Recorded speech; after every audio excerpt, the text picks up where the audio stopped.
નમસ્તે. જીવનની અંદર સૌથી મહત્વની સંપત્તિ શું છે?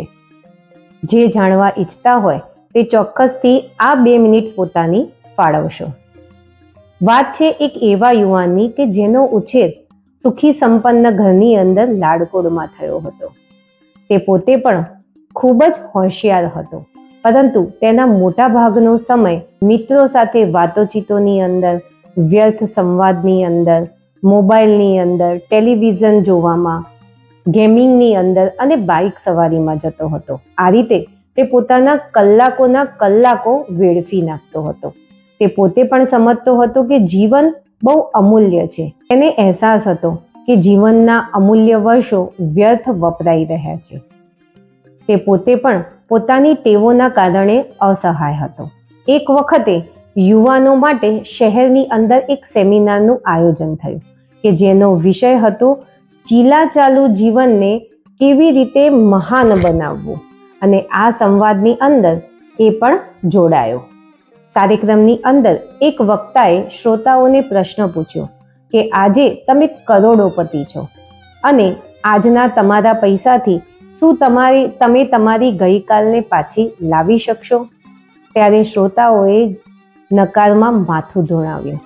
ત્યારબાદ વક્તાએ બીજો પ્રશ્ન પૂછ્યો, તમે તમારી આજની સંપત્તિને વેડફી નાખશો કે તેનો સદુપયોગ કરીશું? ત્યારે બધા શ્રોતાઓએ અપેક્ષિત જવાબ આપ્યો અને હકારમાં માથું ધુણાવ્યું.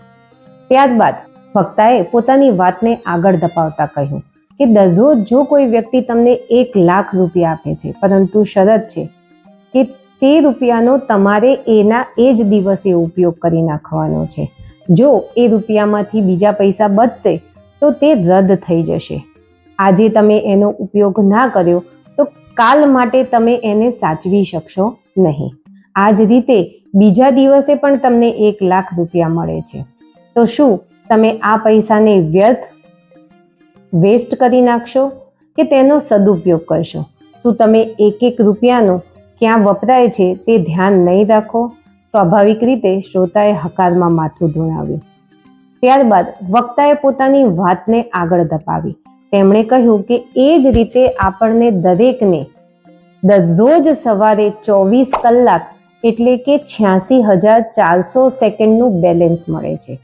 જો આપણે તેનો ઉપયોગ નહીં કરીએ તો તે બેલેન્સ પૂરું થઈ જશે. આ બેલેન્સની મિલકતની સાથે કે સંપત્તિ સાથે અદલાબદલી પણ થઈ શકતી નથી, કે મિલકતના બદલામાં આ સમયને આપણે ખરીદી પણ નથી શકતા. વત્તા 1 સેકન્ડની નોટિસથી આ યોજના કાયમ માટે બંધ થઈ જાય છે. માટે જે સમયને સમજે છે અને સમયની યોગ્ય કિંમત કરે છે તે જ જીવનમાં ચીલાચાલુથી લઈ પોતાના મહાન જીવન તરફ આગળ વધી શકે છે. જિંદગી દરેકને બનાવી છે, પરંતુ કેમ સમજાતું નહીં હોય કે સમય એ જ જિંદગી છે. ચીલાચાલુ જીવન અને મહાન જીવન વચ્ચે જો કોઈ ફરક હોય તો એ છે સમયના ઉપયોગનો, કારણ કે સમય તો દરેક પાસે છે. સમયના ઉપયોગના આધારે જ જીવનની સફળતા અને નિષ્ફળતા નક્કી થાય છે.